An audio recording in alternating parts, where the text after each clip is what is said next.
Okay, imagine this. A future where your wallet isn't, on your phone or in the cloud somewhere, but stored entirely inside your memory. Sounds like some kind of sci-fi movie, right? Totally. But today, we're doing a deep dive into something called brain wallets.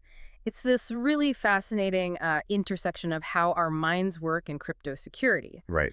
Basically, it's a cryptocurrency wallet where the private key, that super important code that lets you access your money, comes from a passphrase you just Check mark memorize. where needed. No paper backup, just your brain.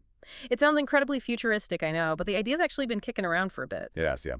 Okay, let's unpack this. What's really going on under the hood? How does it work? What's fascinating here is just how, well, elegant the core mechanism is. You pick a phrase, something you can lock into your memory, maybe something like the Red Moose Dance at Midnight 2024. Okay. Memorable, but kind of random. Exactly. But that phrase isn't your key, Hmm. not directly. Instead, it gets fed into a special algorithm, a cryptographic one, which hashes it. Yeah. Hashing, like scrambling it up. Sort of. Think of it like a really complex one-way blender. Your unique phrase goes in, and out comes this unique fixed-length code. That's your private key.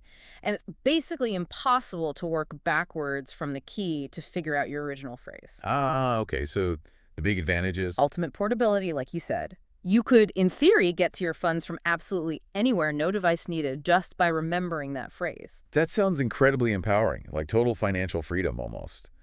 But I'm guessing there's a catch, especially when we're relying on, human memory. Oh, a huge catch, or several. What went wrong? Why was it so risky early on? You're absolutely right to ask. That brilliance came with really incredible, often devastating risk. The main problem was, well, us, humans. Our passphrases were often way too weak, easy for computers to guess. Or, ironically, sometimes they were too complex and people just forgot them or forgot one tiny part. Oh, no. Yeah. There's this famous kind of chilling story from the early crypto days. A hacker wrote this script, an automated program. Uh-huh. To just scan the entire blockchain, constantly trying easily guessable brain wallet phrases. Things like song lyrics, famous quotes, Yeah. simple patterns. And in just hours, it emptied wallet after wallet, millions lost, fortunes just gone, poof. Wow. All because the phrases weren't random enough, or people made one tiny mistake recalling them. It was a really stark lesson. Human memory versus cold, hard algorithms. That hacker story is a brutal reality check. A massive sort of a digital don't try this at home sign.